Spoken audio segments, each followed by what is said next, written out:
These young women went missing between July of 2007 and September of 2010. For the next 13 years, their cases went unsolved. Until today. Rex Heuermann is now in custody. Gilgo Beach has been used to discard human remains for some time. This is the perfect place to dump a body. I found another one. 3 more Really scared me. Body count. People in our area are starting to get nervous. We're anxious to have this over with. And that's when I remember the police commissioner saying for the first time the word serial killer. We could have a serial killer. Her last phone call was to 911. If not for Shannon Gilbert, these women would not have been found. Find this killer before he strikes and hurts and murders someone you love. He believes the killer is likely still in the area. What has Rex Heuermann been doing all this time? Likely following the police department's every move. He had over 200 searches pertaining to the Gilgo investigation. It really makes me wonder, was he watching us? This guy made a mistake somewhere. He said someday that they'll figure out what that was.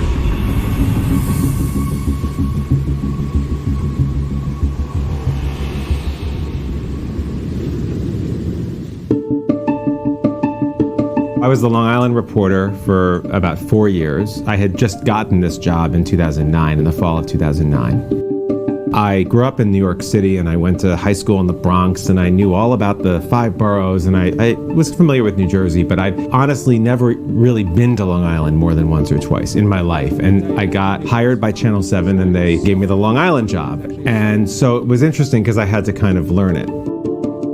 And I was working every day with a photographer named Tony Saturno, who was my partner and is still to this day the Long Island photographer, has worked for this company for decades. Really smart guy who knows every inch of that bureau area. It's important to talk about where these discoveries happened. They happened on this completely deserted stretch of, I think it's around 15 miles long. It's the Ocean Parkway, and it's just basically a road and dunes on either side. And here and there are little villages. Gilgo Beach is one of them, Oak Beach is another, Tobe Beach is another, and in between them, it's just nothing. There's the ocean on one side and the bay on the other side.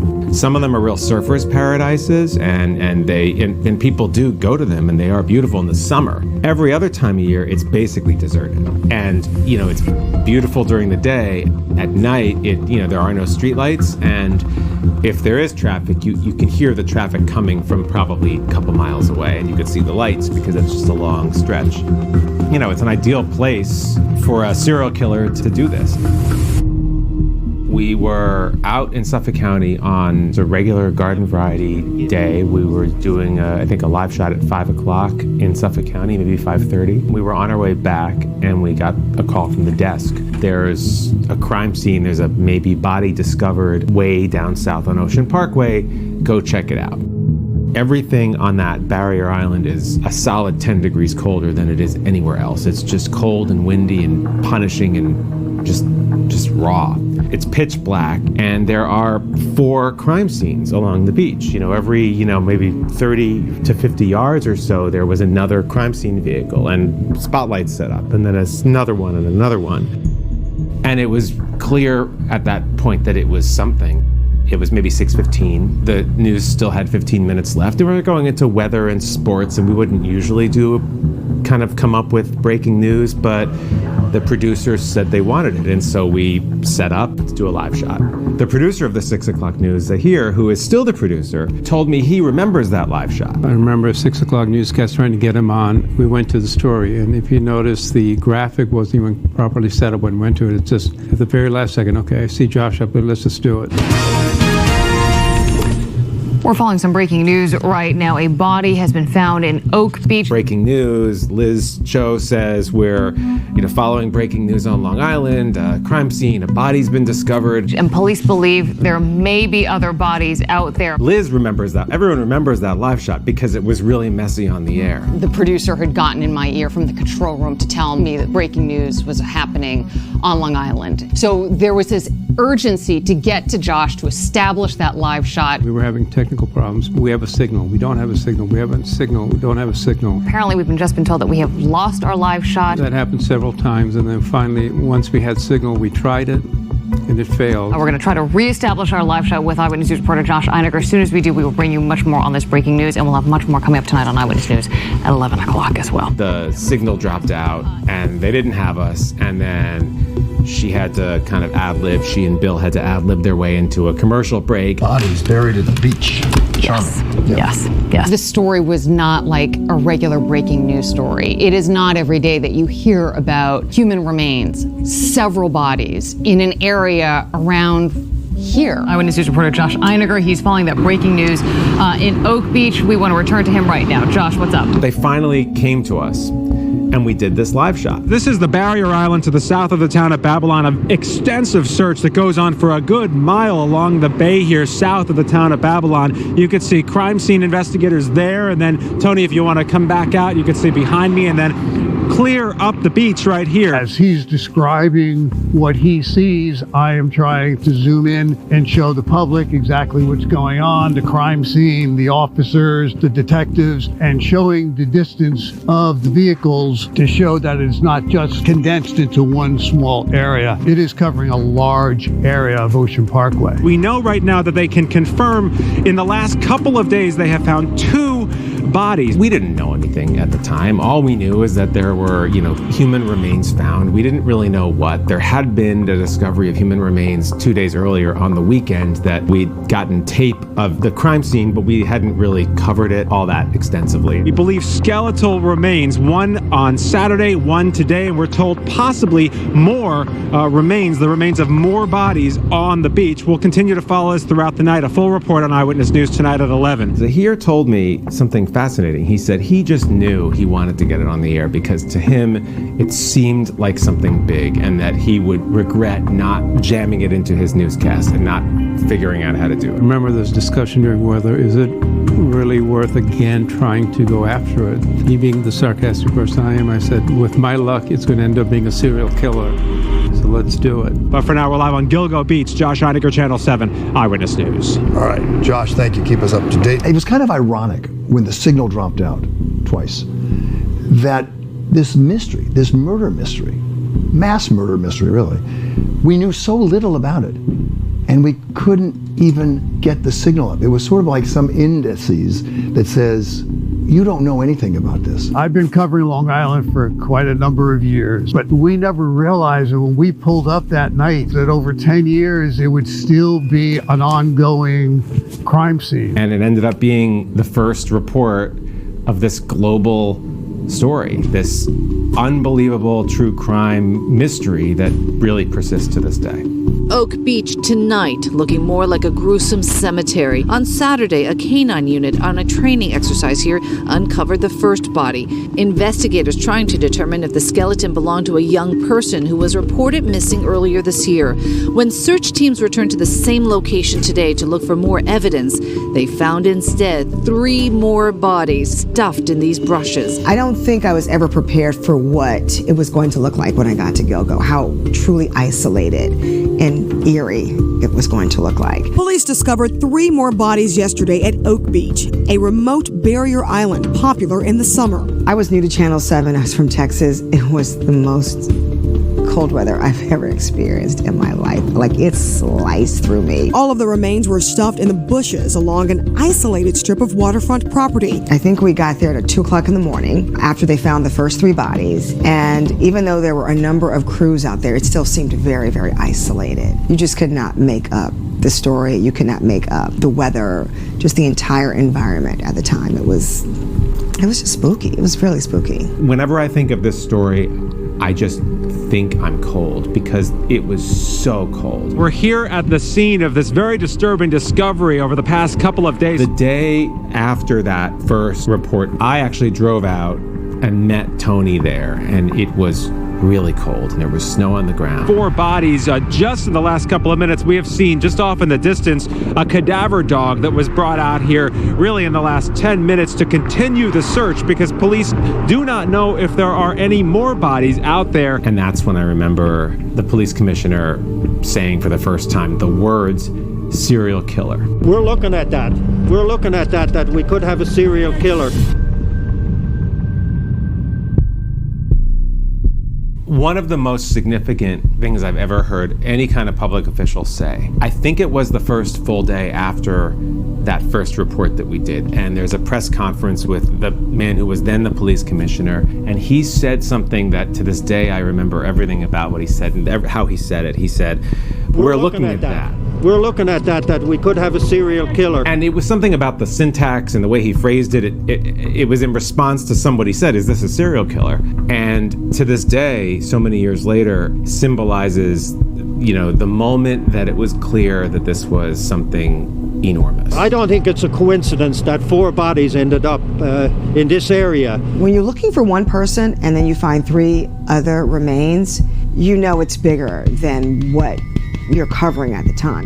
And then we'd have these updates, and they were typically on anniversaries or whatever, and I think it belies the dysfunction at the top of the police department at the time, because they clearly didn't know whether it was 1 person or 2 people or 3 people. Anything is possible at this point because there's so many unanswered questions. There was a lot of speculation because it's still a remote area. Maybe more than 1 person used this as a dumping ground because it was that isolated, the weather conditions were that extreme out there. I don't want anybody to think that we have a Jack the Ripper running around Suffolk County with blood dripping from a knife. They told us all of those things over a course of many months. They said this is a serial killer. They say definitely the work of a serial killer. Then they said they think this is 2 serial killers. The killings may be the work of more than 1 person. This is not an episode of CSI. This is an intensive, long-term investigation that includes the use of sophisticated technology as well as good old-fashioned detective work. Then they said they think this is 3 serial killers. A short time ago, police said the bodies found dumped at several beaches are the work of at least 3 killers, not 1. And what is now very clear is that the area in and around Gilgo Beach has been used to discard human remains for some period of time. And then again, they came back to 1. But the theory is now that we're dealing with 1 serial killer. It's sort of the tragedy of this story is how incompetently managed this investigation was from the beginning. Suffolk County had never dealt with an investigation like this, and they were very clearly in over their heads. It is an enormously painstaking and a very protracted process to really get all the right information and be accurate about this. We have no idea whatsoever that we're dealing with a serial killer. My initial feeling was, wow, this is going to be a huge story. And, I had never found myself in the middle of a serial killer case before, and certainly not one that was just starting. I mean, a lot of times you see these cases that go on forever, and maybe you'll find yourself covering a little bit of it, and there are these notorious killers, or, that they think they're on the hunt for, and it goes on forever. And on day 1, the very first time, the top cop at the time uttered the words serial killer. And right there, I mean, you knew this was a momentous story, and this was going to be one that we're going to be dealing with for a very long time. Gilgo Beach became the Gilgo serial killer, but Gilgo Beach actually was only kind of near where this happened. It was sort of the closest small village, but it really gave Gilgo Beach as a community a really terrifying name. There are people who do live there year round, and now they're known around the world as this town of horrors. In a place like this, people say, hey, do you have a dozen eggs because I can't get to the store because they closed the Ocean Parkway again. Such is life for the handful of people who call Gilgo Beach home. Many of them moved here decades ago for the anonymity, only to see their village become an international symbol of evil. I have to tell you, I thought how astonishing that they brought up Gilgo Beach. It used to be that no one had any idea where I lived, and now everybody says, oh, I know Gilgo Beach, it's that spot. It really is. It's the Long Island serial killer or the Ocean Parkway serial killer case. Gilgo Beach just sort of became the shorthand for this. It's a little bit unnerving. I'm hoping that they don't find anything else, and obviously I'm hoping that they find whoever did this very quickly. It was clear that there was nothing else that anyone cared about on Long Island for, I don't know, more than a year. It was the story we came back to. It was the location that we kept, standing in the wind at all times of the year as there were new developments with this story. You start to get concerned about this wonderful area that we live in. Maybe it is somebody who could live in this area, and that you really have to be a little bit more careful. The search continues for Shannon Gilbert, the missing prostitute whose disappearance led to all these discoveries in the first place. No one knew anything about Shannon Gilbert. None of us had ever heard of her. As for the missing woman they were looking for in the first place, she is 24-year-old Shannon Gilbert. Gilbert was a 24-year-old prostitute who investigators say was last seen in May. Shannon Gilbert's family tonight telling Eyewitness News she was last seen in the area where those bodies were discovered. She was believed to have sold herself for sex on Craigslist. Police say they have no idea, quite frankly, if she might be one of the bodies they found. It could be weeks or months before we identify the 4 people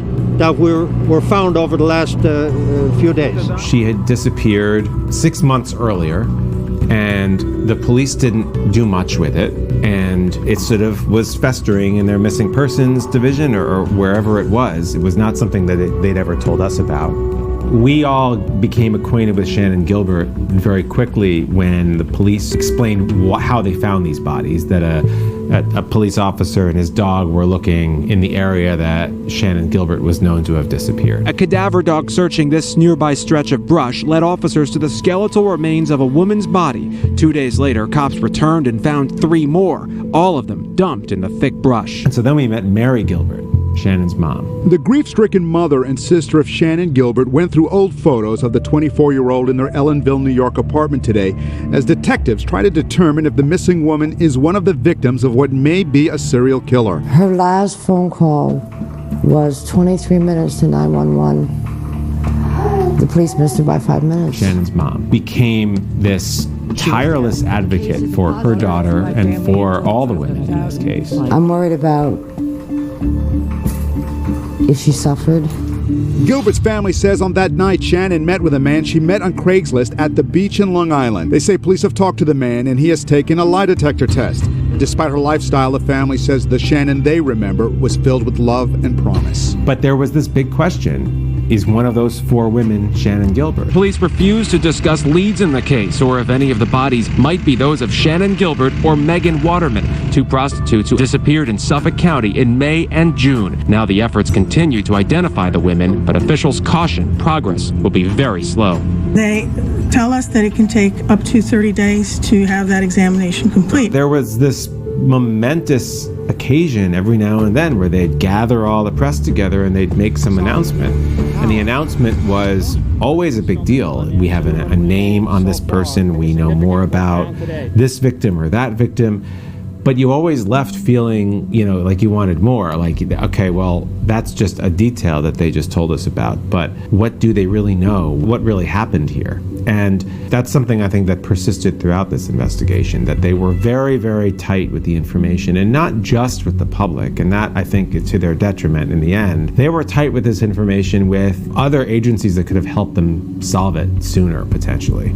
So it was about 3 or 4 weeks later that we got the names of these poor women. That conclusion tonight from the medical examiner in Suffolk County after identifying the remains of all 4 bodies found last month near each other on Gilgo Beach, Long Island. All 4 were women, all 4 were prostitutes. Those bodies now have names and faces and a common cause of death. We hear names. These poor women were real people who had real names and real families. What activities these victims may have engaged in prior to their murders does not matter.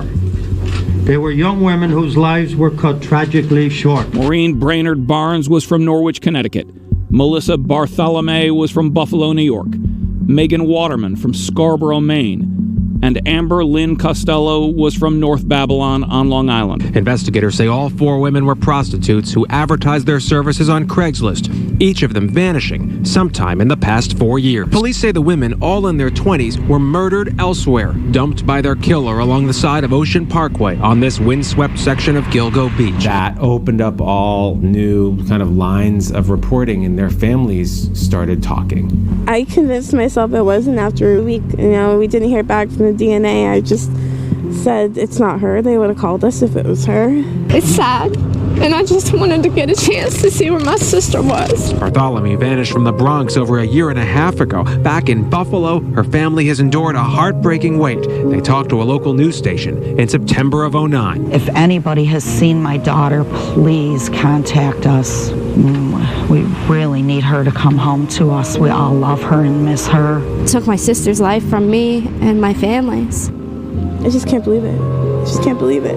And what became clear is there were real similarities among all these women. They had all come from backgrounds where they had some degree of trouble in their lives. They were all sort of running from something. And they had found a home in the sex trade in New York. Investigators told us at that press conference that this was the relationship among all four of these women. They were in a line of work that was extremely dangerous. The victims were engaged in a high-risk business, and these homicides appear to us to be directly related to that business. I'll actually never forget the district attorney of Suffolk County used this as a chance to warn women not to do this, because look what happened to these four. We don't know who did it, we don't know the details, but they're in a very, very dangerous line of work. People who are engaged in a similar business should be on very, very high alert. That was really the big announcement 3-4 weeks in.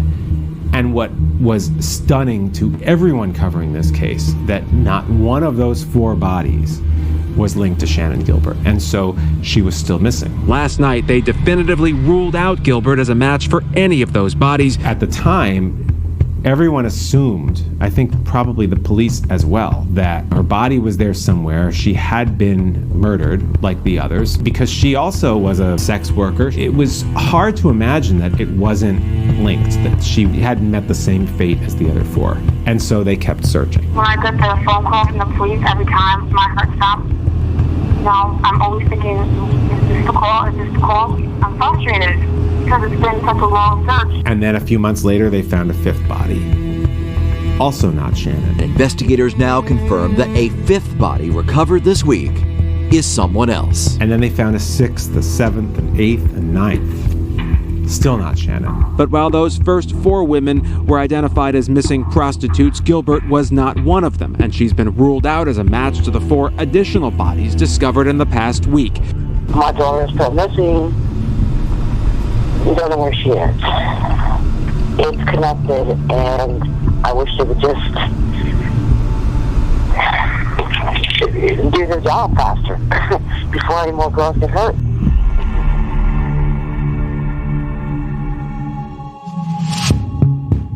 2011 is the most active period of this investigation. That's when it seems like every few months there's more remains being found. Uh-oh, we have another one again. It's disturbing. You have to go back to that time period, March, April of 2011. Long Island and this area is really all over the news. Gilgo Beach serial killer. Serial killer investigation. We're back out on Long Island today looking for more clues and remains. Constant bodies being found. More human remains on Long Island. Another body. Remains found yesterday are human. And parts of bodies. 9 sets of bones found so far. They discovered something that appears to be a human skull. I remember that time period just thinking how crazy this was. Investigators believe the women were murdered elsewhere and dumped on this desolate stretch of Ocean Parkway, where their bodies went undiscovered for up to 3.5 years. They had found the four bodies that were wrapped in burlap. Police have neither confirmed nor denied claim the bodies were wrapped in burlap. They were the first set that were discovered. And then enough time had passed, they decided they wanted to do a more extensive search of the area. It's very tough terrain. There's a lot of sticker bushes in there, there's a lot of thorns. There's ticks, there's poison ivy. The brush is so thick, homicide detectives with binoculars are standing on the top of these tower ladder trucks that belong to local fire departments so they could peer down and try to find anything that looks suspicious. They started finding even more human remains. Another set of skeletal remains found dumped on this deserted stretch of Ocean Parkway in Oak Beach Tuesday evening. But in this case, they had been dumped in a totally different method. We look at it as an opportunity that there may be clues available now with this body that will help the homicide investigation, will help it move forward. 3 months after finding the Gilgo 4, they find remains belonging to Jessica Taylor. The remains have been there for some time, but I don't want to speculate on that.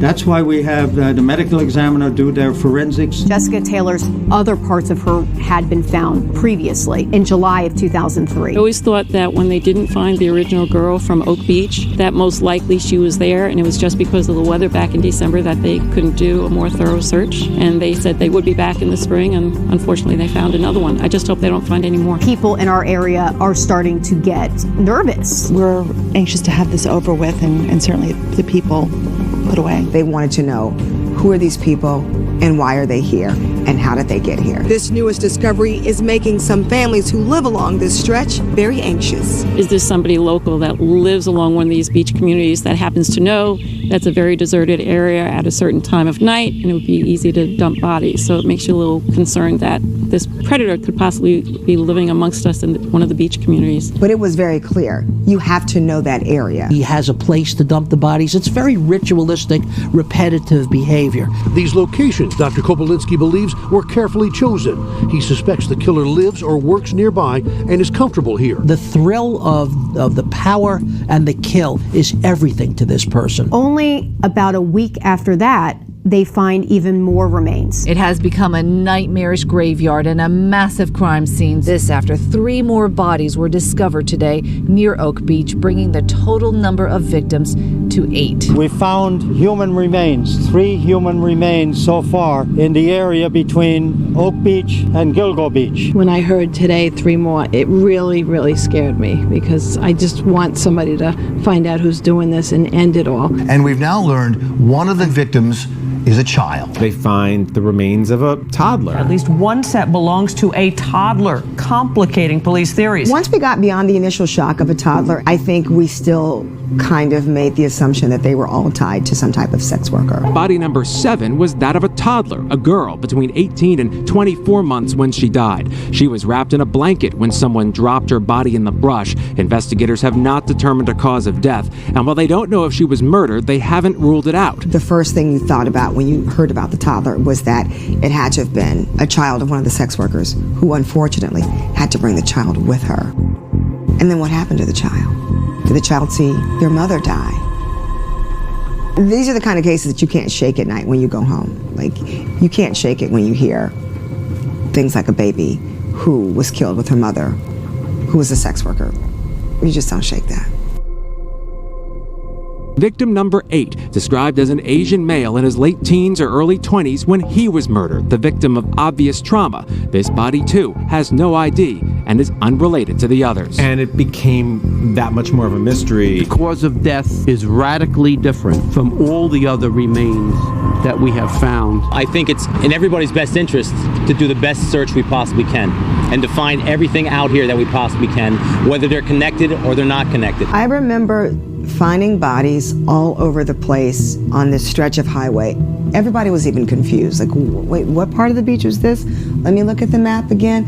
Like, we couldn't even get a grasp on just the logistics and where all the bodies were found. But I remember being out there. I remember the roads being closed. I remember law enforcement fanning out, the dogs fanning out. And every time I went out there and I saw any piece of brush, wondering if there was a body there that someone did not see. Conditions are rough, too, even without the dense foliage that grows in during the summer. The brush is as difficult as they described it. First of all, it was thick. It was like tumbleweeds, like I remember in Texas. There was a lot of sand. It was prickly. It was almost like rose thorns. Like you couldn't really even put your hand in there. This is what police are up against. Miles of the densest brush you can imagine.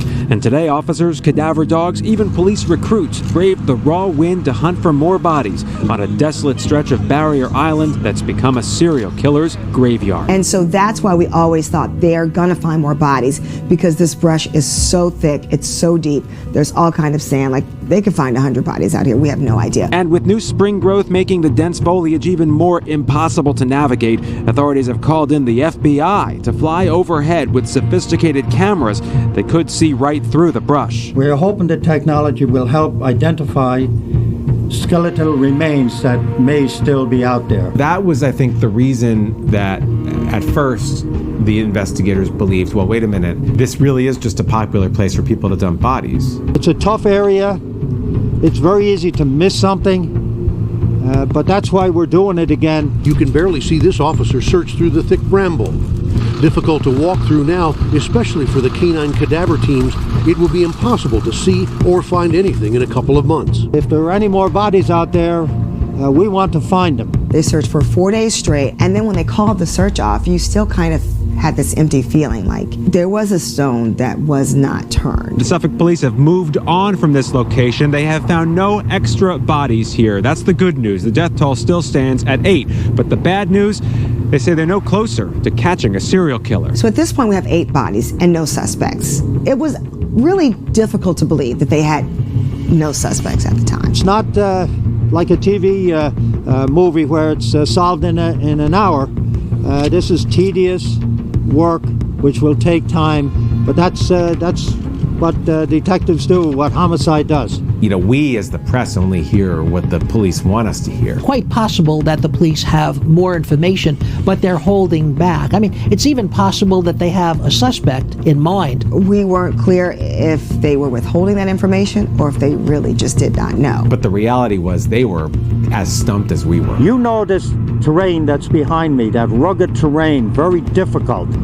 It is possible that we missed something, and as I said, we're going to be back here again. And then there was this big bombshell. A stunning twist in the Long Island serial killings, the remains of a 9th victim and possibly a 10th, found today as investigators expanded their search from Oak and Gilgo beaches to Jones Beach in Nassau County. The whole Ocean Parkway spans Nassau and Suffolk counties. And so Jones Beach is in the west, and that's Nassau County, and then you drive east and you cross into Suffolk, and then you get all the way east to Robert Moses State Park. That's the end of this barrier island. And all this time, as they've found human remains scattered on the Suffolk County side of the line, it's not like there's a wall. It's just, you know, an area where the pavement changes and you're in Nassau County.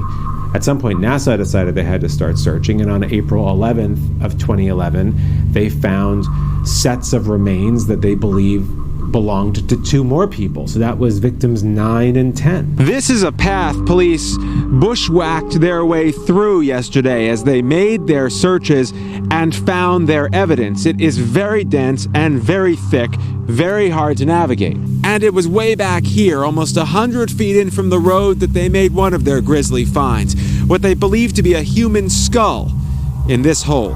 The areas that could be reached by foot, we searched already yesterday. That was about 90% of the areas were passable, by foot. This is around the time that it got really complicated to tell this story. Of course, the real concern here is, are there more? Law enforcement veteran Michael Balboni says the discovery of a 9th and possibly 10th body makes the case much more complicated. These are the first outside of Suffolk County, whose police department has led the case so far. Now he says the investigation will likely expand to include a variety of agencies working together to solve this mystery. What you want to do now is to bring as many resources as possible, but do it in a coordinated way so that you don't muck up the good work of the Suffolk County Police, but at the same time bring further enhancements to their capability. There were multiple causes of death potentially. There were multiple methods. Some were dismembered, some were wrapped in burlap, some were partial sets of remains, and the rest of them had been found years earlier somewhere else. And so it became really complicated. We want to catch the criminal that did this, okay? We want to find out who these people are, we want to identify them, and we want to catch them. And I think that the public also, they just saw this as this sensational, terrifying case where there was someone in their backyard doing these horrible things. In the meantime, the people who live here wonder how much longer their little slice of heaven will be known to all the world as a serial killer's graveyard. In Gilgo Beach, Long Island, Josh Einiger, Channel 7, Eyewitness News. It's been almost exactly a year now since Shannon Gilbert vanished in the reeds of Oak Beach, Long Island. Since then, police have spoken to people in Oak Beach and Gilgo Beach, anyone they think might know anything about this case. There was a man who lived in that community who became an armchair investigator's suspect. Like, this is a person who had history working in like the medical field and vaguely in law enforcement, and there were profile workups that the suspect would be somebody in those fields because they'd understand how to dispose of a body and all that. And I remember interviewing him. Tonight, for the first time, one of those men talked to me. He said, "No, it wasn't me. I don't know what you're talking about." But so you didn't tell them that you had her in your house, that you were... Of course not. That's ridiculous. That man is Peter Hackett, a former head of Suffolk County Emergency Medical Services and a former police surgeon who lives near where Gilbert was last seen. Hackett says he never even met Shannon Gilbert, but while he says police have interviewed him about the case 2 or 3 times, he would not say what about. And as for the grisly discoveries miles from his home, I can't imagine who would do such a horrible, mean thing. It's just, it's beyond the, the level of, my belief or I can't even imagine it happening. And I saved his business card and his phone number because just in the off chance that it was him. When they said there was an arrest, the very first thing I wanted to know was this guy, and it wasn't. As her painful pilgrimage continued, Mary Gilbert stopped by the home of Dr. Peter Hackett, a former Suffolk County police surgeon. The Gilberts claim called them the day after Shannon disappeared. A man identified himself as Hackett, said she was there. So wearing her daughter's sneakers and joined by other family members, Mary came to visit one of the last places anyone saw Shannon alive. Last year, the 24-year-old prostitute visited this house to meet with a client, but was seen running down the front stairs and up the street, screaming that someone was trying to kill her. Police have said the client, Joseph Brewer, is not a suspect. Brewer has not been named a suspect and is said to be cooperating in the investigation. This is what he told us today. My prayers go out to the families. I hope they get vindicated. Do you know what happened to Shannon Gilbert, Mr. Brewer? Between Brewer's house and the gate, she disappeared. It seemed ridiculous at the time that they'd found 10 victims and still had not found Shannon Gilbert. And you really felt for her family. Somebody had to have heard, or seen something that night. And for nobody to say anything after a year is just kind of ridiculous to me. He called me on the phone. He told me he went out of the house and Shannon was there. She went to the opposite street, so he was trying to help her. Mary Gilbert is somebody who I actually came to know quite well. I still have her in my phone. Every now and then I run into her, I pass her name looking for somebody else, and I'll never take it out of my phone because she's a part of my own career story. She was there. Mary was very active in seeking out attention for her daughter and for this investigation. I remember the anniversary of her disappearance. It was a trip no parent should have to take, a visit to the last place your child was believed to have been seen alive. She came back with a lot of family members, and so family members of some of the other women also, who they became kind of this mothers of these victims, became kind of a sisterhood. At one point, the arrival of Gilbert's mother, Mary, prompted an emotional group embrace, all bonded by their shared loss. Every time I think of my sister, I will think of Shannon Gilbert, regardless. And every time I lay flowers out for my sister, I'll be laying them out for Shannon. It's, heart-wrenching to us because we are the families of the Gilgo Beach victims. We are also bonded with Shannon's family. So it's like Shannon's like our sister. And we've been every step of the way with this family since a year. And we're going to continue to do it. And they supported each other, and they came to the site often and spoke openly and freely about their losses and about their frustration with the investigation or the lack of progress in the investigation. And we keep these girls out there, the public becomes interested in it. And the public interest is what fuels this investigation. This is not her ending, it's her beginning. This is her legacy. And I remember her looking around, and I remember asking her what she thought looking around. And it was a bright, brilliant, I think late spring day. It was a really beautiful day, actually. But I remember her thinking or saying that it was a really dark place to her. What is it like being here today? Creepy. It's really creepy. It's not pretty. It's not beautiful. This place is really evil.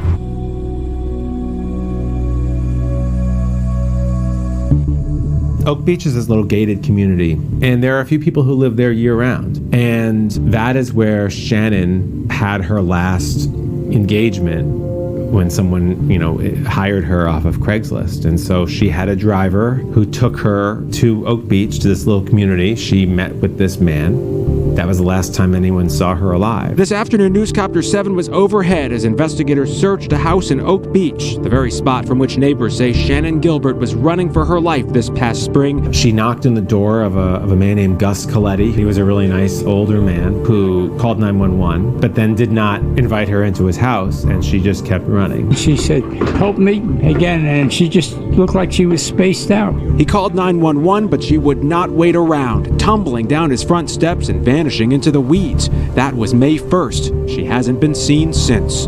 I haven't slept in 2 nights. I could have saved that girl if I didn't know something was going to happen. New developments today in that string of killings on Long Island that have stumped investigators for nearly a year. We've got new information the police hope will help them identify the victims. For the police, they were pretty clear that they did not believe all of the victims were the victims of the same person. Well, certainly the investigation hasn't stalled. As you can see from today's press conference, we're making progress. I remember being at press conferences and asking like obvious questions like who, what, when, where, why, or how. And I remember it was a struggle to answer just the basic questions. We don't have everything back from the forensics yet. And once we do, then we will sit in a room without any reporters and we will speculate a lot, because that's what we do. But it's definitely bigger than law enforcement could handle at the time because they could not answer the basic questions. But you knew that there was more that they probably could have told us at the time that they didn't tell us at the time. And who knows if that could have made an impact sooner in the case. Investigators say they still can't figure out who killed them or even how many killers they're dealing with. The goalposts kept changing, the story kept changing, the theories kept changing, and what they were telling us, it changed every press conference. There was different information. It was very inconsistent. This takes painstaking hours of detective work, forensic work. You do this for long enough, you understand how the police work. But the New York Police Department, who we deal with primarily, they release information only when they feel like they have to. They don't want to release partial information because then when it changes, they look like they don't know what they're doing. And so they're very disciplined in terms of what they allow to get to the public. And this speaks, I think, to the inexperience at this level of the Suffolk County Police Department, which has a lot of really, really great police officers and detectives. A lot of them came from the NYPD, but they don't have the experience covering major cases like this. And it showed in terms of how they communicated information. At first, it seemed like there might be 2 killers, one relatively recent, one in the much more distant past, one who dumped the bodies whole, the other who dismembered them. But now, Police Commissioner Richard Dormer says that theory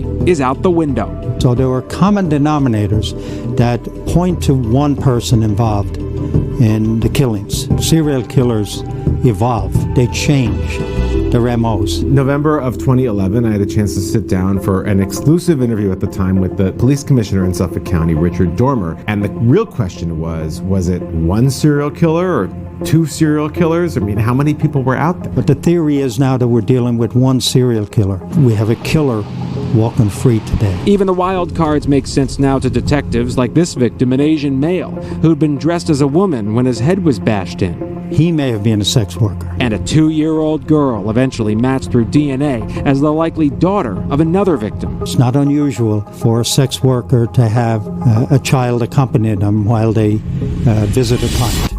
This investigation started because Shannon Gilbert disappeared. These sex workers that were later found had disappeared prior to that. Their families had been looking for them. Their families had been going to police. And it wasn't until Shannon Gilbert disappeared and her family really started to hold police accountable and say, you have to get out there and try to find Shannon Gilbert. Our theory is that this is a coincidence, that she went missing in Oak Beach and has nothing to do with the serial killer. Gilbert's loved ones aren't surprised. I've been saying that from the very beginning, her sister told me on Facebook. I told police that Shannon has nothing to do with the serial killer. They should start treating her case differently from the other girls. So where is Shannon?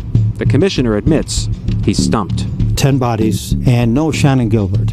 And it's a mystery. Suffolk County Police tonight gearing up for another search in connection with the serial murders on Long Island.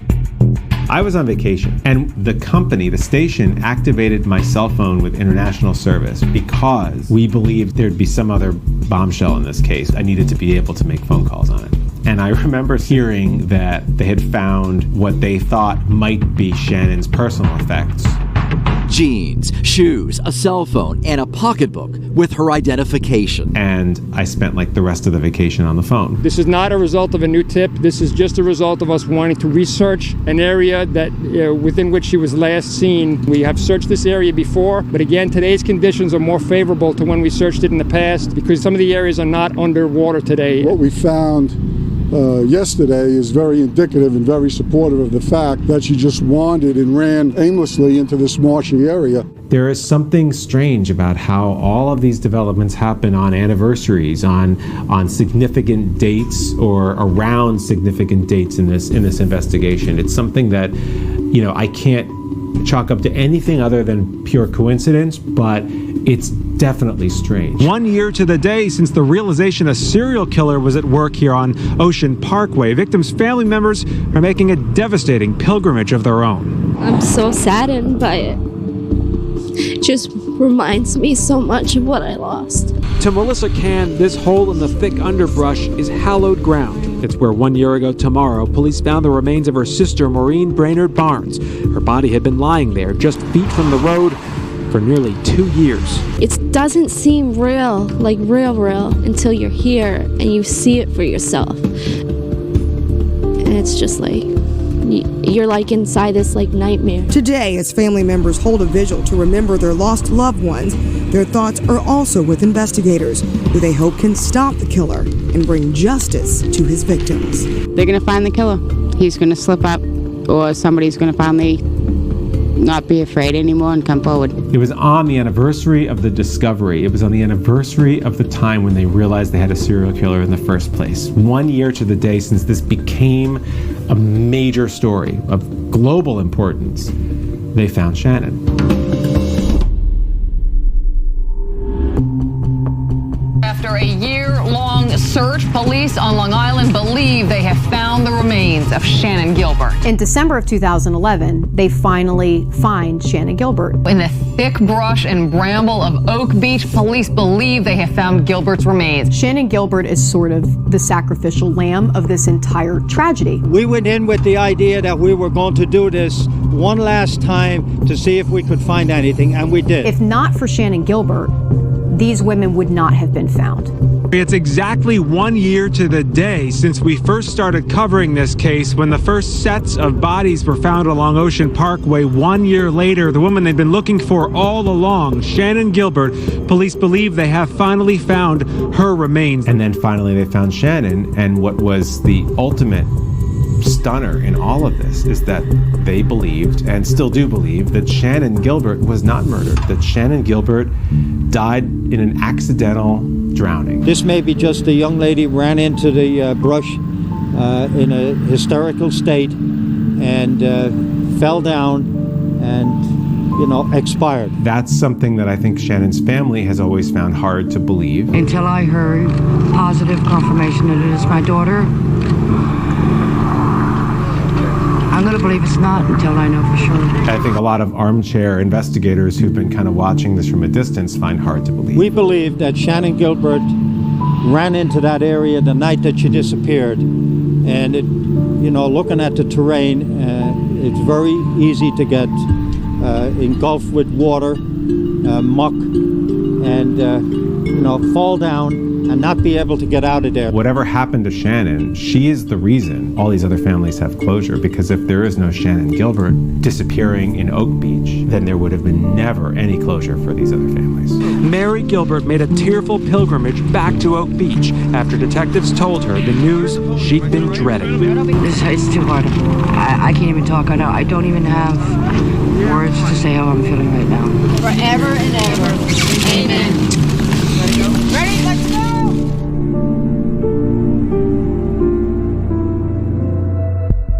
Shannon's death is controversial in this entire story. The police department stands firmly behind that they have done all of their investigative work and that they believe she died of an accidental drowning. And they are going to maintain that. Police found what they believe were the remains of 24-year-old Shannon Gilbert buried along Oak Beach in Suffolk County. The medical examiner confirmed that grim find today. I don't know what to believe. I think no one knows what to believe. I think it's logical that it's a coincidence. The one thing that has stayed constant is they say Shannan Gilbert was not a victim of a crime. And our condolences to that family on the death of their daughter. Her family, as well as her family's attorney, feel that Shannan may have been killed. The investigation that's taken place so far is comparable to something you find in Podunk County. Find this killer before he strikes and hurts and murders someone that you love. There was 2 autopsies, one that was done privately that says that there was an injury to the bone in her neck, which is associated with strangulation. Shannan Gilbert had a hyoid bone that is a horn-shaped bone in your throat that if you break it, you suffocate. The horns were broken. The official autopsy from law enforcement is that it was undetermined how she died. Autopsy results obtained by Eyewitness News tonight reveal that Shannan Gilbert, a prostitute missing for 18 months, did not have drugs in her system. Some people would say it's a coincidence, while others would say maybe there is a relationship. We just don't know it yet. Forensic scientist Dr. Lawrence Kopolinski says it's likely it's just an outrageous coincidence, though she was missing parts of her fingers and toes and a small bone in her neck, her tox screen negative for drugs. She was a known cocaine user, and the fact that we find no evidence of cocaine, again, suggests that this tissue is highly compromised. The theory that she was known to have emotional difficulties, she was known to take drugs, and the idea that she had some sort of an episode in that moment, it's all incredibly coincidental, and it's, you couldn't write it in a book. I mean, you couldn't make it up. Shannan was running. She was in fear for her life.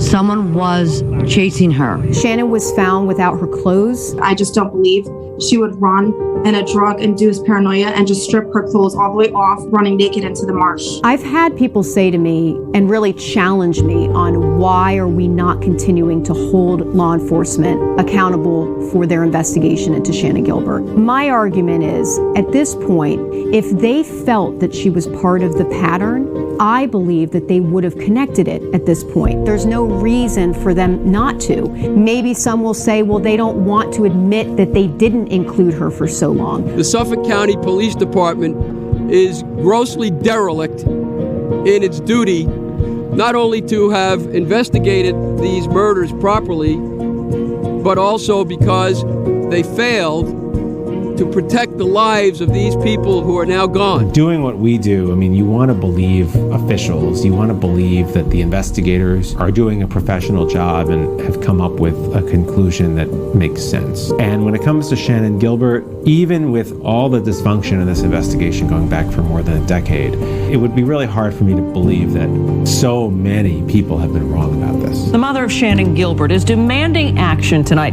Gilbert's body was found last week near Oak Beach. Her mother says local police have done a terrible job, and she wants the FBI to take over the investigation. We are tired of theories. Now we need the truth. This is a woman who had basically devoted her whole life to finding what happened to her daughter. But in the middle of that, she had another daughter, and life at home was not good. And whatever happened, she was stabbed by her other daughter and died.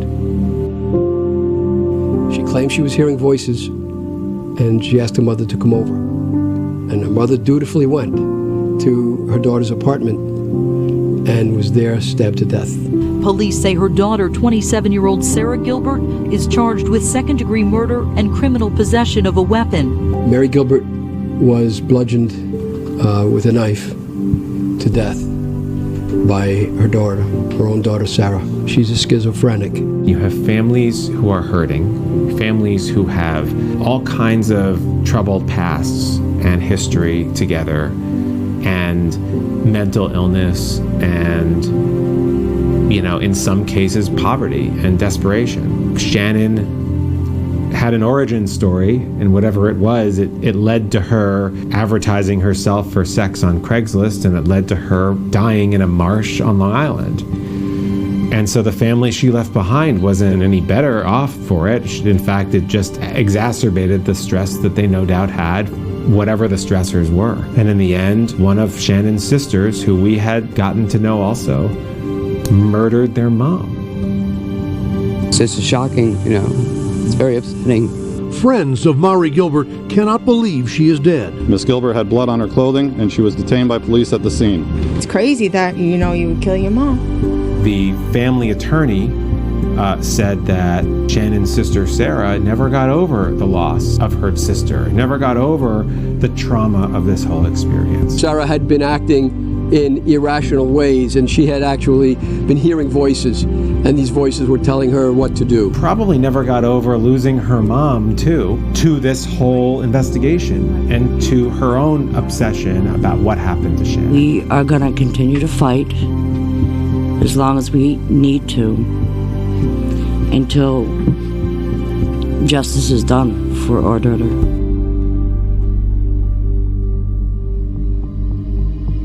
Now that Mary is dead, we do not intend to give up.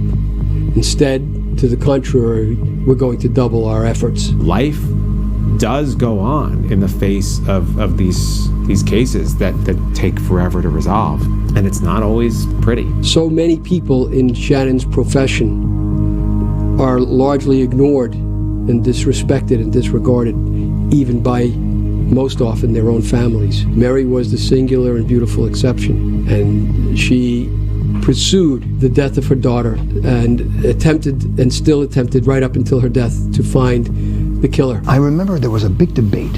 The debate was that the police say these look to be prostitutes. All 4 bodies found last month near each other on Gilgo Beach, Long Island. All 4 were women, all 4 were prostitutes. And there were people who didn't want to say that. Because why do we have to say that? There were women who were found. Well, I made the argument that, hey, this is an indication of who's at risk here. If that's what's happening, the majority are prostitutes, and they are just found who knew where they lived. They were found buried in the beaches. We should say that. We should let people know. I think there's certainly a bias in life against people who work in the sex trade. It's also clear that a lot of them are victims too, in every way. I mean, and not just these 4 women who were the victims of murder. Obviously, they were victims of a violent crime. But even people who sell their bodies for sex, they're being trafficked by others. I think law enforcement and us as a society have to do better of saying it doesn't matter what you do, what you're involved in. If you have disappeared, or if we find that you've been killed, you deserve justice just as much as anybody else, because your family is left with that pain. And so it shouldn't matter what you're doing. It's a demand issue as much as it's a supply issue. And so, I think law enforcement is rightly starting to crack down on the people who are buying the services and the people who are employing the women much more than the women themselves. The real perplexing kind of tragedy here in all this is that the FBI does this. I mean, they have whole units devoted to serial killers, and they were kind of kept at bay. After Shannon Gilbert is found, that's when things kind of start to go a little quiet in the investigation. We're here today because we think it's important to let the public know that we are doing everything we can to solve these murders. Here we have another anniversary, December 10th, 2015. So 5 years later, we have another announcement, the first in a while, that the FBI is now joining the investigation. 5 years later, Cameron says it's now time to call in the FBI. The FBI has a lot more experience nationwide investigating serial killer cases than we do. So, as we look through the evidence with them, maybe just bouncing things off each other will be useful. So, I'm excited about the new partnership with them. Bringing the FBI to the table with all of its expertise and resources is a step in the right direction. Which has been going on for 5 years with no FBI involvement. They provided some kind of support early on when they were searching with a device they had in a helicopter, but the FBI was kept at bay all this time. And only now are they getting involved. Timothy Sini, a former federal prosecutor now awaiting confirmation as police commissioner, would not address why the FBI wasn't asked for more help sooner. But he did say this. It's not about who makes the arrest. It's not about who gets the credit. That's not helpful. What's helpful is making sure that there's a climate and a culture where people are working together to solve serious crimes. Why did that collaboration not happen for so many years? It happened because of politics, because we had a police chief in Suffolk County, as well as a DA, that did not seem open to FBI involvement. The announcement comes just one day after the arrest of Suffolk's former police chief, James Burke. We know for a fact that Suffolk County Police Chief James Burke single-handedly kept the FBI out of this investigation. Are you still denying the accusations? What is Chief Burke hiding? I did a one-on-one with Burke when he was promoted to chief of department of the Suffolk County Police Department. And I remember sitting in his office talking to him about why this case was so dysfunctional. I remember he looked at me and he said, "We're going to take charge of this case and we're going to solve it. It's time for us to do our jobs." There were all these questions about why they didn't involve the FBI. And it turned out it was because the FBI was looking at him. The FBI arrested 51-year-old James Burke at his mother's home this morning and then brought him to the FBI office in Melville for processing. James Burke's tenure as police chief was a questionable time, an ethical free fall. From the moment he started, he spent the time that he was there doing everything possible to cover up his own misdeeds. And that's where the focus of Suffolk County Police was at the time, not on solving the Gilgo case. Burke, accused of assaulting a handcuffed suspect and trying to cover it up, he pleaded not guilty to the charges, one count of deprivation of civil rights and one count of conspiracy to commit obstruction of justice. He was cocky till the end. He believed his own hype, he believed he could cover up his own misdeeds, and he spent the entire time doing that. Prosecutors painted a miserable picture of a man who thought he had the power to beat up Loeb in front of at least 3 officers, then allegedly suggests they give Loeb, a heroin addict, a so-called hot shot, a deadly mix of heroin. Christopher Loeb broke into James Burke's vehicle. I believe he found his firearm. He found sex toys. James Burke had a questionable history before this. And so the judge denied bail altogether, saying he thinks the corruption of an entire department by Burke is shocking. The district attorney, Thomas Spoda, and James Burke had a decades-long relationship. They were very close, and both of them ended up facing criminal charges. Thomas Spoda learned his fate in a corruption case today in court. Spoda helped orchestrate an elaborate plot to cover up a 2012 police beating of a suspect. No one is above the law. We know from officers and detectives who worked during that time that Burke made it very clear to the department that he did not want the FBI involved. Chief James Burke is stepping down and resigning from the department. And he ended up getting indicted in federal court on corruption charges. James Burke will now spend nearly 3 years behind bars. He spent 46 months in prison, and he got back out and was picked up again for soliciting a sex worker in a public park. Burke is now charged with public lewdness, offering a sex act, criminal solicitation, and indecent exposure. What does that tell you? Not someone you would want investigating a serial killer. Your crime has affected the entire county and the entire police organization and institution. Being a local reporter here, the way it would work with Gilgo Beach is something would happen and then it would go quiet for years. That was just the way it worked. Get a little something, quiet for years. So in January of 2020, we get another little bit of information. A new piece of evidence in the case. Cops releasing this picture of a belt. The Suffolk County Police Commissioner at the time, Geraldine Hart, brings out this picture of this belt.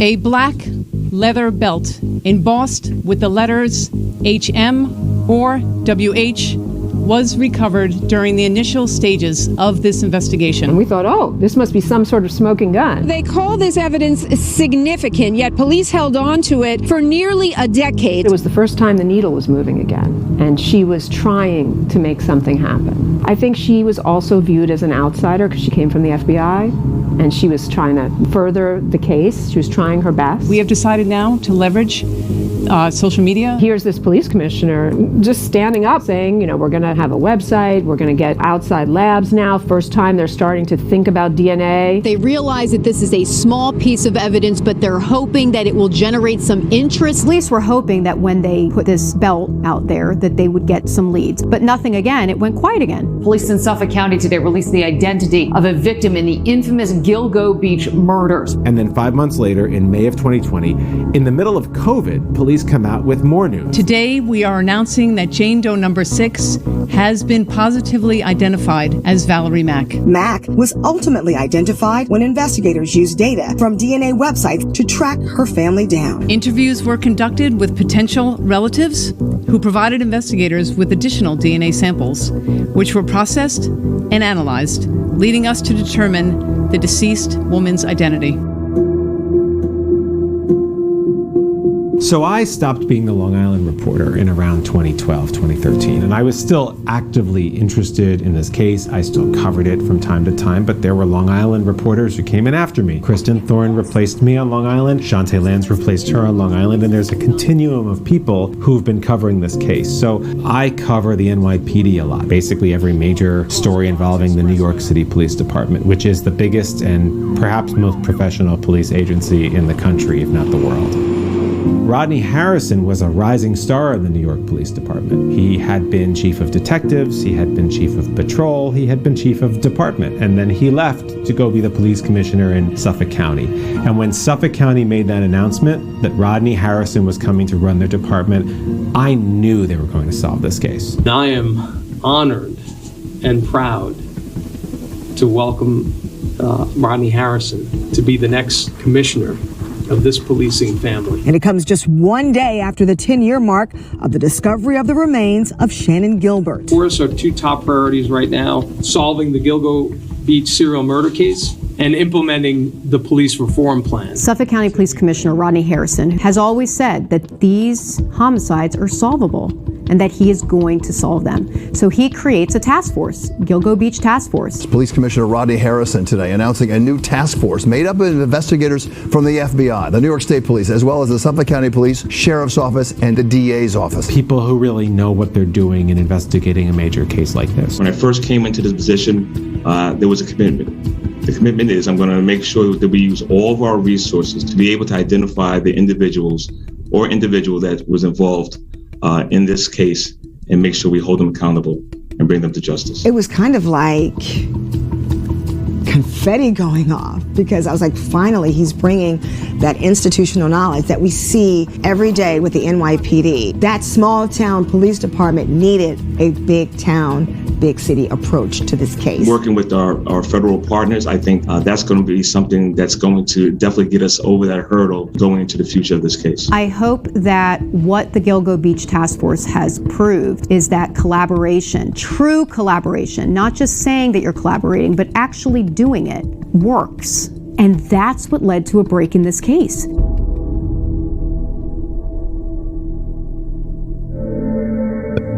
New video tonight that shows a Gilgo Beach homicide victim just before she disappeared. Within 2 months of the Gilgo Beach Task Force being established, we get an alert that Suffolk County Police are going to release video of Megan Waterman leaving a hotel in Hauppauge. It was the last time she was seen. Police believe after she left the hotel, she went to meet with her killer. Whoever killed her picked her up that night. So we see her exit the hotel, and that's the last time she's seen. And as reporters, we're thinking, again, why do this now? They've had this video for so many years. Why now? They basically said they just want to keep the case going. Again, we get this another just like a little bone. And then they release these 911 calls.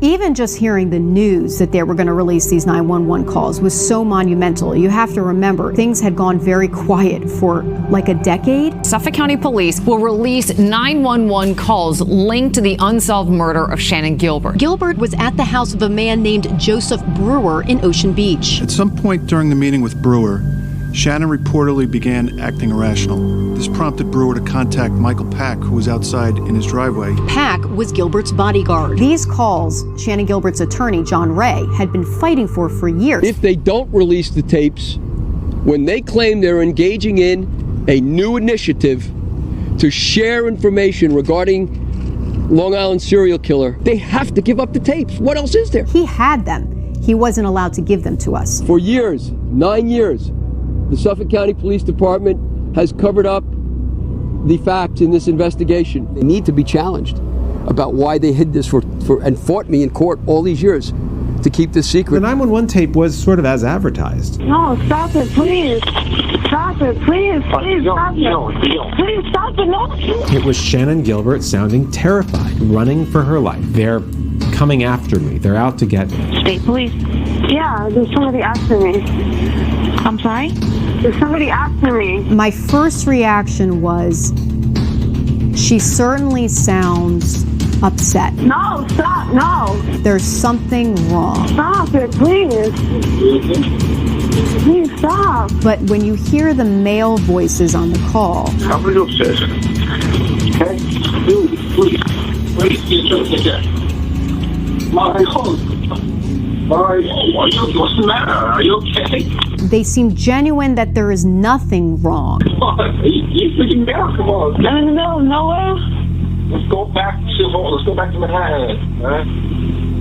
We're in Long Island. We're out near the water. Please, stop.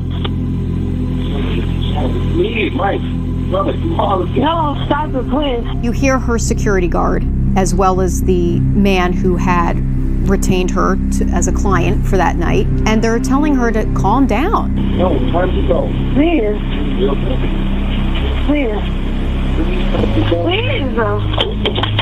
And she is frantic that someone is going to kill her. Why? You gonna kill me?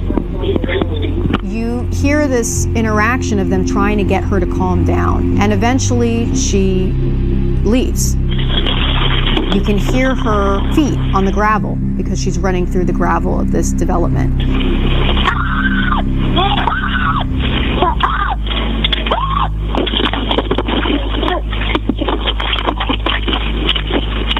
And you hear her go up to somebody else's door, and she knocks on the door. Shannon.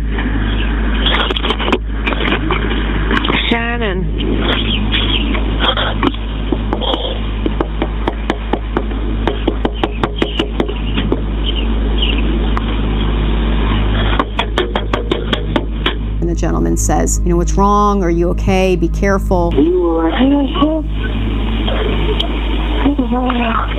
keep yourself hurt. Where are you going?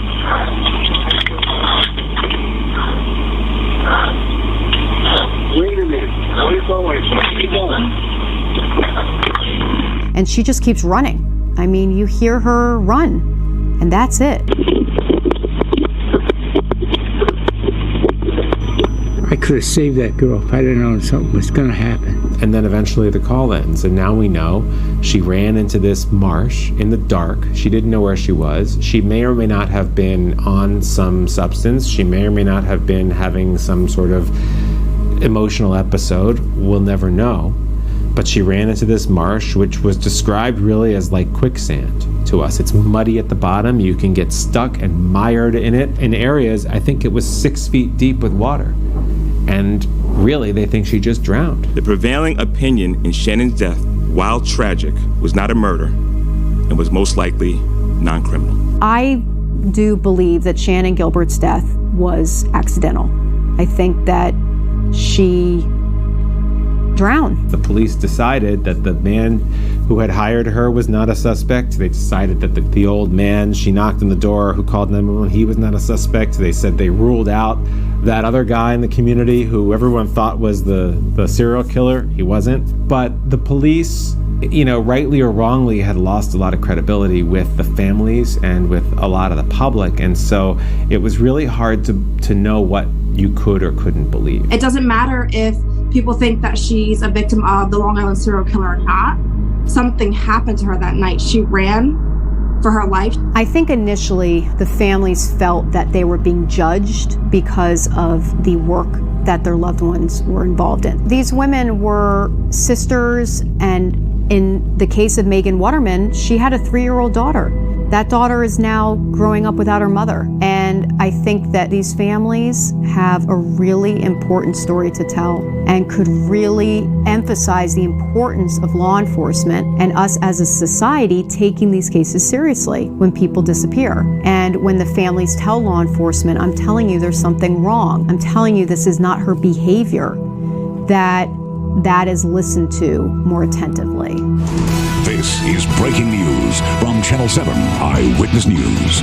And we are following breaking news. A major break in a cold case that left residents shaken for more than 12 years. A suspect now under arrest in connection to the unsolved murders on Long Island known as the Gilgo Beach murders. 2 months later, July 13th, 2023, police finally make an arrest. Oh my God, I think I know who it is. For years, didn't know who it was, and he was living right next to me. A predator that ruined families. If not for the members of this task force, he would still be out in the streets today. This case is not over, it's only beginning. This is a major step forward. Finally, a touch of justice has come to Suffolk County.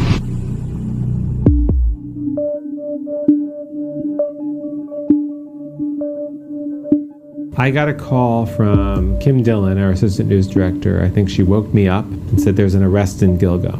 I was in bed sleeping. My phone went off, got up, and it was my manager. And she said, you need to get to Massapequa Park right now. My first reaction was, there's no way. I immediately went out to Massapequa Park. I couldn't believe it was finally happening. So as you're driving, you know, your texts are coming in, the calls are coming. When are you going to get there? When can you get there? As soon as I got there, they're like, we want you on live right away. We're here at the corner of First Avenue and Michigan Avenue in Massapequa Park. I want to show you this red house. This is the house that police have been swarming this morning, 105 First Avenue in Massapequa Park. We know that one suspect is in custody in at least some of the Gilgo Beach deaths. So then we watch them take things out. The investigation here at the house is certainly picking up. Just about maybe 30 minutes ago, we saw officers in hazmat suits going into the house. So clearly they're in there to do some sort of forensic activity. I'll tell you, looking at Rex Heuermann's house, my first reaction was, if there was any house that I would think he would live in, it would be this one. The rest of the street is beautifully manicured. These houses are picturesque. Perfect lawns, flowers, American flags. Rex Heuermann's house is literally falling apart. This one, just you always looked at it and it looked a little creepier, weird. The man that lives at that house, his description is consistent with what police have said previously about who they believe this suspect is. We do know that he is listed as the president and owner of an architecture firm in Manhattan. He is 59 years old, and he is a white male. This guy, Rex Heuermann, is everything we've been led to believe would be the guy. He's kind of a loner. He's kind of antisocial. His house is clearly different from every other house on that block. It's sort of a mess. He works in the city. He has a job where he's very technical, where he's an architect and engineer. And it's everything that we've been told to expect from the killer.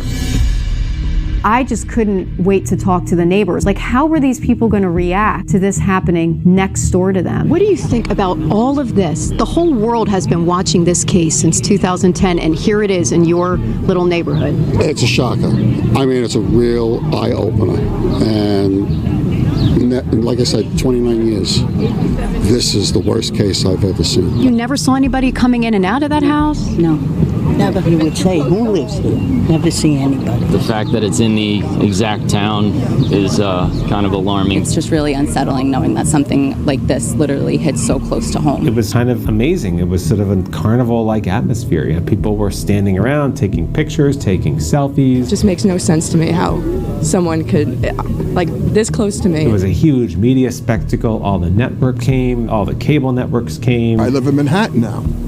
I had to come back out here to see this. What can you say? It's scary. True crime documentaries showed up, started filming. This is a big case, you know, and it's like, I knew it was going to be a strong presence out here because a lot of people are interested. There's a lot of unanswered questions. This was an earthquake in Massapequa Park.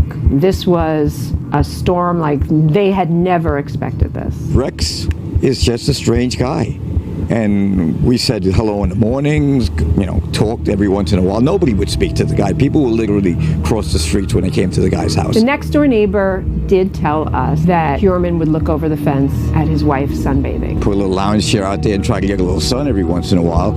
And every time she did it, there he was, you know, popping his head over, hi, how you doing? And trying to start a conversation with her. It was really like a surreal experience. It's rare in a reporter's life that you start a story like this this and see it all the way through. As someone who has covered this story since its inception, since 2010, this is a day, in fact, I never, quite frankly, thought I would see. The moment wasn't lost on any of us, from the producer in the control room to Bill, to myself, to Josh. It was the same people on that very first day that we reported on the story that we had continued to cover over the course of a decade. And there we were with an arrest. Standing outside Rex Heuermann's house in Massapequa Park, 12 and a half years later, and having Liz Cho toss to me about this story was so surreal, and it was such a full circle crazy moment. I just felt we had to remark on it. Josh is in Massapequa Park tonight with much more on today's arrest and on the latest 3 murders. Josh.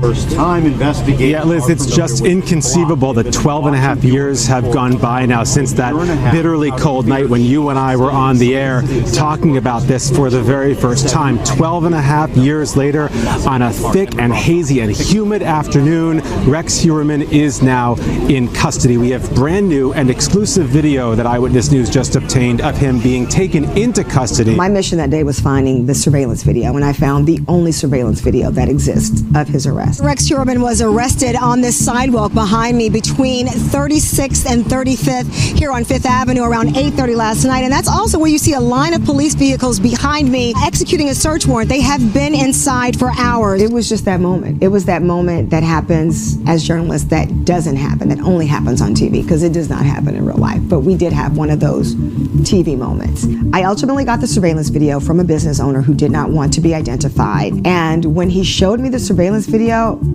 I did not know it was going to be what we ended up seeing, like him walking down the street, them converging on him, his satchel bag on. He has on jeans and like just casual business wear, and he's just kind of walking nice and casually down the street, and he has his work bag, and we're like, that's him, because we're all watching this in real time, like crazy, looking at it at the time, because there is a camera there, but you don't know what you're about to see. Surveillance video shows an accused serial killer's last moments of freedom before police move in. It was cash money. It was so compelling. He did not see that coming. I'm standing here with my law enforcement partners in the Gilgo Task Force to announce the indictment of defendant Rex Andrew Heuermann, 59 years of age. He's been arrested by the Suffolk County Police Department's homicide detectives, and he's been indicted in a grand jury presentation by the Suffolk County District Attorney's Office for the murders of Melissa Bartholomew, Megan Waterman, and Amber Costello. The investigation of Maureen Brainerd Barnes is ongoing. To hear it all come out officially at a press conference, and oh, by the way, the suspect lives, as the crow flies, it's probably just a couple miles due north. I mean, exactly due north from where the bodies were found. After years of searching and fear, years of true crime hobbyists and their theories, Rex, did you do it? Turned out the suspected Gilgo Beach killer was hiding in plain sight the whole time. 59-year-old Rex Heuermann, a suburban husband, father of 2. Do we know if Rex Heuermann killed these women? No, we don't know. But to have a suspect is a huge feat in this investigation. A first court appearance happening just moments ago for the man now charged with being the killer behind some of the Gilgo Beach murders. We raced over to the court in Riverhead. We lined up to get in, and I know I'm going to have multiple live shots after this thing wraps up, so I want to be as prepared as I can. So I'm one of a few people who have a hard copy, the old school, of the indictment, and I'm in line to get into the courtroom. I'm on the phone with our assignment editor, Mark. He's much faster at going through it. I'm reading for the first time about the burner phones, about how he threatened the families of his victims, about how he was obsessed with the investigation. And we still don't know, how did they get him? How did they get him? Our assignment editor says, Stacy, go to page 30. And there it was, a pizza crust. It was a pizza crust, dozens of pages in on this indictment, that they got his DNA and matched it to a hair on some tape. It was brilliant. It was easy as pie, as we say. It was brilliant. It's a chilling indictment, and each count carries with it the potential for life in prison without parole. My most powerful memory of that day is just that poor family member sitting 6 inches from me, sobbing. It was a real crime. And no one should think that it wasn't because they were sex workers. They were sex workers and they were murdered. And they have family who are still grieving, and there's other families who want answers. And if this man is responsible, we should know soon enough.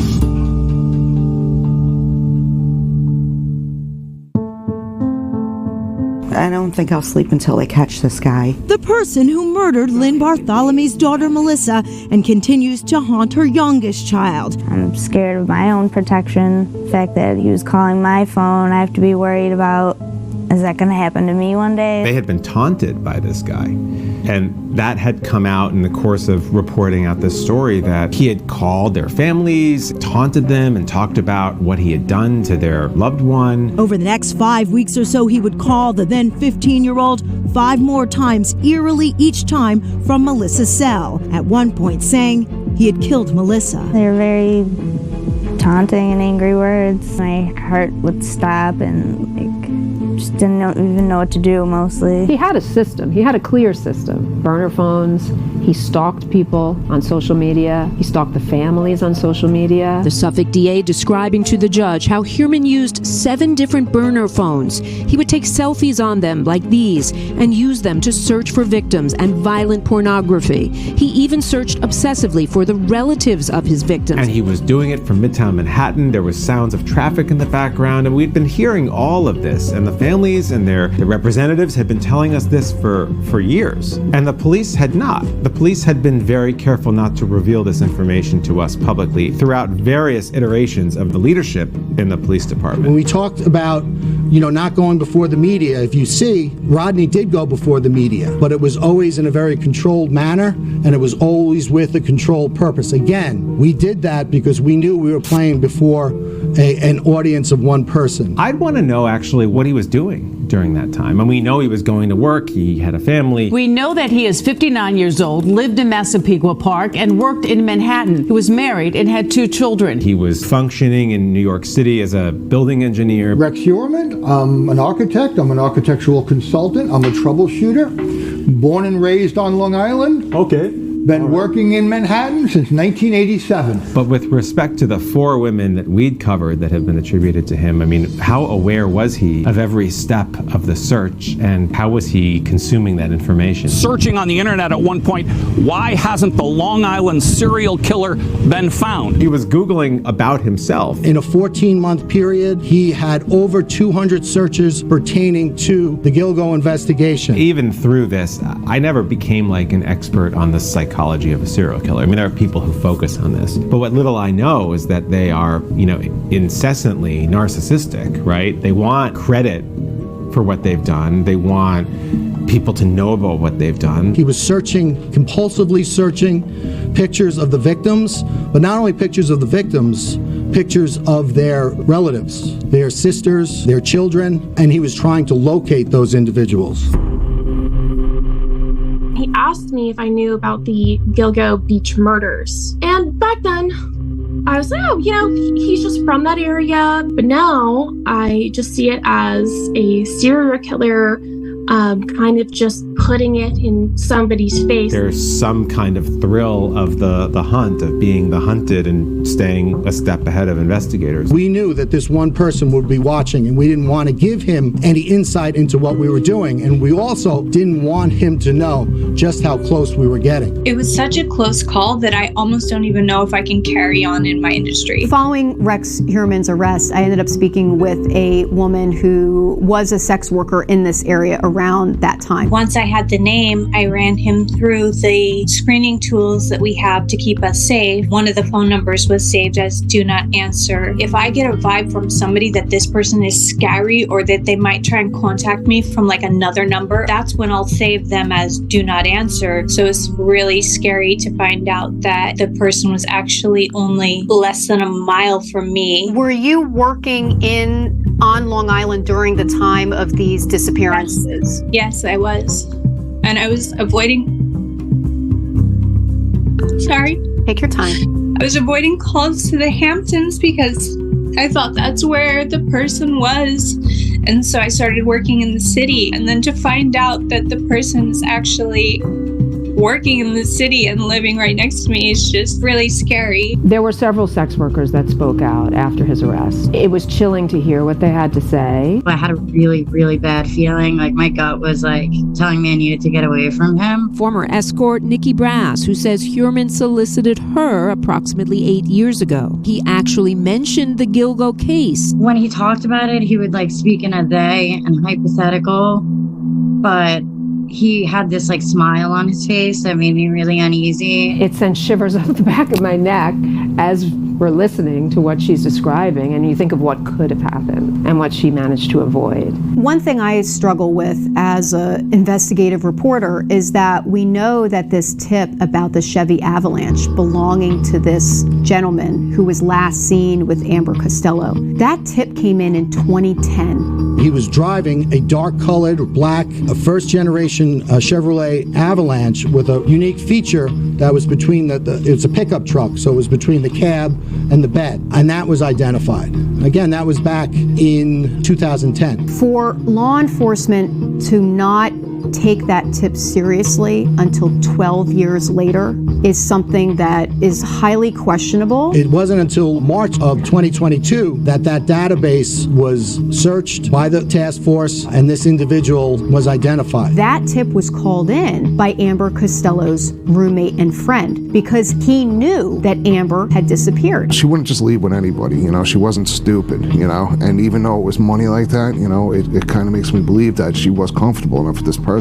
Amber Costello, the day before her disappearance on September 1st, 2010, she met with an individual for the purposes of having him pay her money for her services, but she involved herself in a ruse where once the individual gave her money, other individuals came into the house, pretended to be significant others, confronted the individual with the purpose of making that individual uncomfortable, having him leave without retrieving his money, and that's exactly what happened. He knew that Amber had probably been harmed, and he knew the last person who was with her, this gentleman that had come into the house. She wound up leaving with, you know, that night. That individual was identified as a person who was between 6'4" and 6'6", a large man, thickly built and dark hair. So why, 12 years later, is this the first time that police are really looking at that tip? Police have not been able to provide a good answer to that question.